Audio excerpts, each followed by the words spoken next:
Estamos muy contentas porque nos ha recibido en su propia casa Olivia Gall. ¿Quién es Olivia Gall?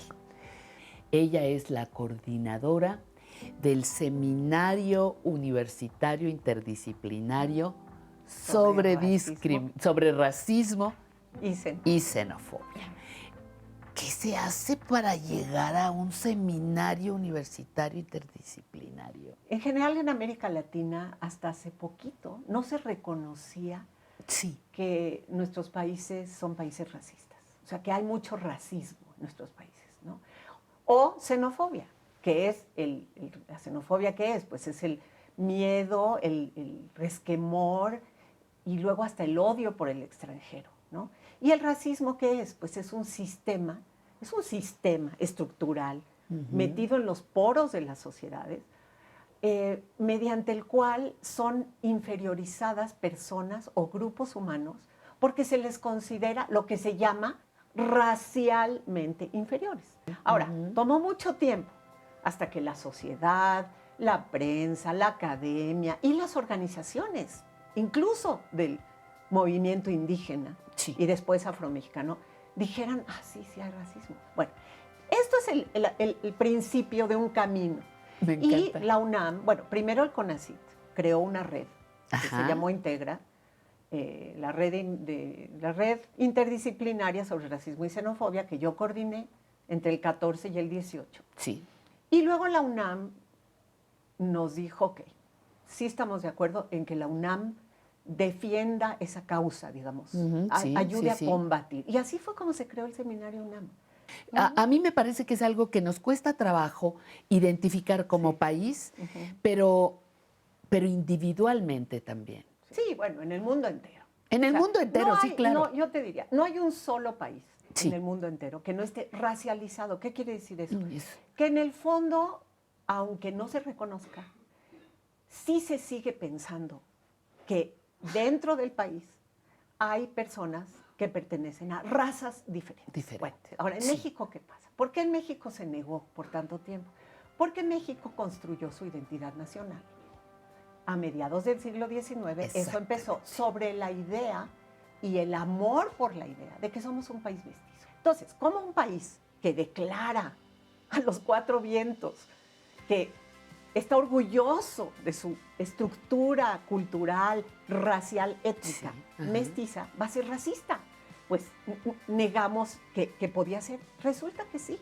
Debajo de esa exaltación, ese discurso, esa historia, esa ideología, que luego se convirtió en proyecto del Estado postrevolucionario, debajo de eso hay mucho racismo.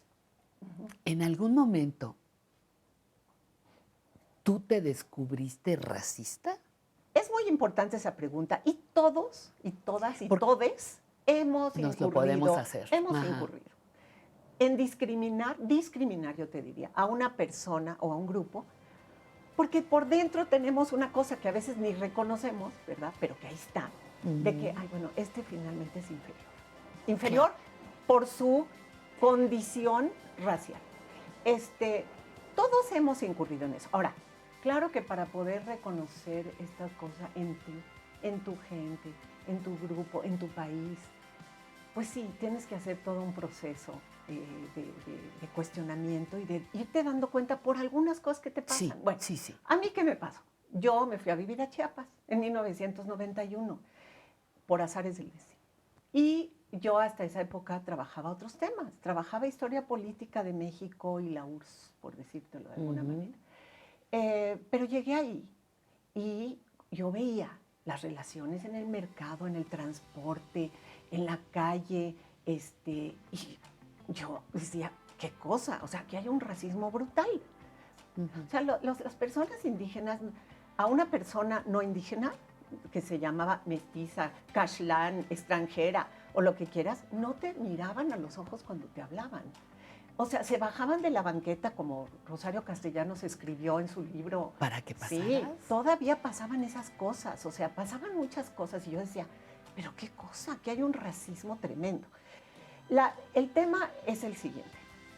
Hacia los pueblos indígenas en este país, el mensaje que el proyecto mestizante les mandó El mensaje, de Ajá, manera muy ujú. caricatural si quieres, Sí. pero fue, o ustedes se van mestizando o no les vamos a dar plenos derechos de ciudadano. Por eso los zapatistas gritaban al principio, el grito zapatista era, queremos que nos reconozcan como indígenas y mexicanos. Y no una cosa o la otra, somos las dos cosas. Bueno, hacia los afromexicanos, ¿cuál fue lo que pasó? ¿Qué pasó? El racismo mestizante mexicano, muy sui generis, ¿eh? Sí. Lo que pasó, ¿qué les dijo? ¿Qué mensaje les mandó? El mensaje fue este, ustedes ya no son esclavos, porque Hombre, México gracias. abolió la esclavitud en 1829, bastante pronto, Ajá. porque otros países tardaron mucho más. Ujú. ¿Y qué fue lo que pasó? México invisibilizó la existencia de los afromexicanos. Y hasta el 2015 volvimos al tema y contamos el censo y la intercensal. ¿Cuántos afromexicanos hay? Afrodescendientes de nacionalidad mexicana. Y apenas hace 8 años. Poquito. Bueno, entonces, el racismo mexicano se ha dirigido sobre todo a pueblos indígenas que viven en este país y a afrodescendientes de nacionalidad mexicana. ¿Cómo contemplas desde eso este tema que para nosotros es tan importante, que es el envejecimiento, la vejez? Creo que para poderlo contextualizar hay que hablar de la discriminación. Es en la práctica, no solo en las ideas, en los sentimientos, en las fantasías, en las alucines, no. En la práctica, negarles igualdad de trato. Eso es la discriminación. Ajá. La discriminación contra personas, que bueno, se ha dicho tantas cosas, viejos, de la tercera edad, adultos mayores. Había unos que decían de juventudes acumuladas. No. Pues es un fenómeno, sí, muy grave, porque las poblaciones además están envejeciendo, porque la esperanza de vida ha aumentado, bueno, no en todas partes en el mundo, pero... Ujú.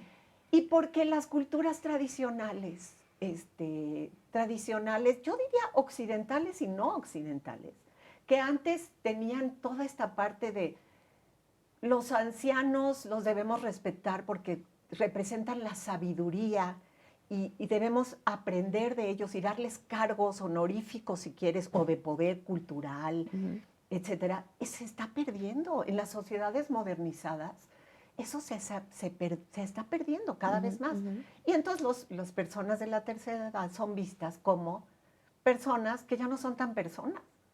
Hace 10 años eran más personas, ahora Sí. no son tan personas, ¿verdad? Porque ya no son tan ágiles, ya no son tan ni mental ni físicamente, ya no producen, es un reclamo, no, es un ya no reclamo. trabajan, o ya Ajá. no ganan lo suficiente, o ya no. Y entonces, en lugar de darles un lugar de honor, que muchos pueblos hacían, pues no, al revés, ¿no? Sí, la discriminación contra personas adultas mayores es muy fuerte.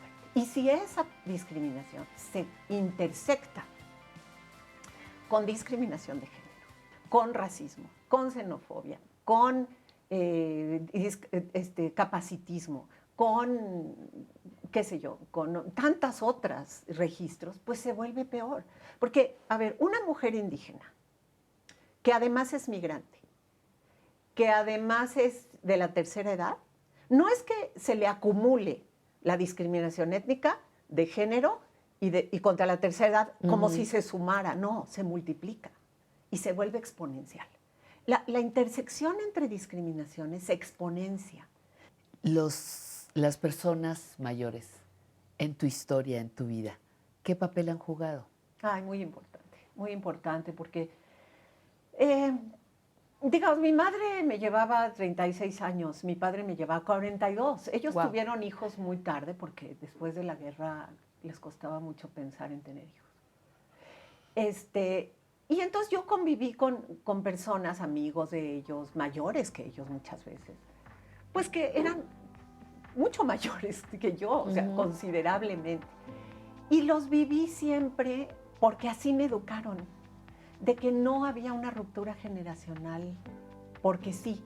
O sea, no era como, ay, tú no te puedes comunicar con esa persona que tiene 50 o 60 años más que tú, pues porque es un viejo y tú eres una niña, entonces que no.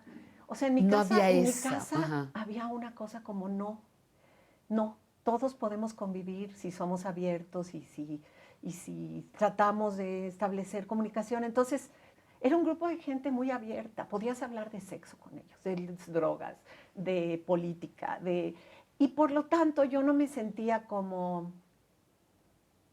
Yo tuve una gran fortuna. Mis amigos querían que sus papás fueran como mi mamá, porque eran unos viejos que no eran viejos. Yo creo que muchas personas mayores son menos cerradas de lo que uno cree que son. Es decir, entiendo que sí, ¿no? Hay esta cosa como, en mis tiempos las cosas eran mejores. En mis tiempos las costumbres no eran tan laxas. En mis tiempos, y eso era mejor, ¿no? Y sí, yo supongo que sí hay una tendencia a idealizar el mundo que tenías en tu juventud, los valores que había, independientemente de las culturas. Y no tienes que ser tan viejo ni viejo, Y no tienes que ser tan para viejo. idealizarlo. Ahora que el tiempo va tan rápido por todo, pues pasa, o sea, hace 10 años ya puedes decir, híjole, lo que pasaba antes me parecía más rescatable, o no sé. Entonces, eso lo entiendo. Digo, a mí también me pasa muchas cosas, sí, tampoco voy a decir. Pero yo creo que si uno habla con la gente vieja, ¿no? Mucha gente te da sorpresas, te da muchas sorpresas. ¿Cómo estás viviendo, cómo estás enfrentando, cómo te estás sintiendo con tu propio envejecimiento? Yo empecé a sentirme como ya más de la tercera edad. ¿Más hace mayor? muy poco. Ajá. Oye, hace muy poco, de verdad. Me he tardado en llegar. Quizá porque vivo en un medio que no me está todo el tiempo señalando eso, ¿no? Que no me está obligando a jubilarme. No, bueno, eso va a empezar a pasar en la Academia Mexicana, seguro.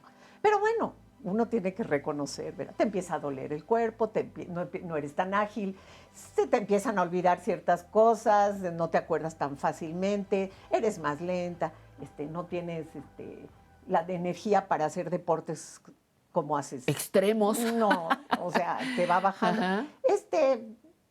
Quizás aprecias más tu soledad y tu solitariedad, quizás. No necesitas tanto todo el tiempo estar con gente y eso dices, ay, mira, es una ganancia, eso es una ganancia.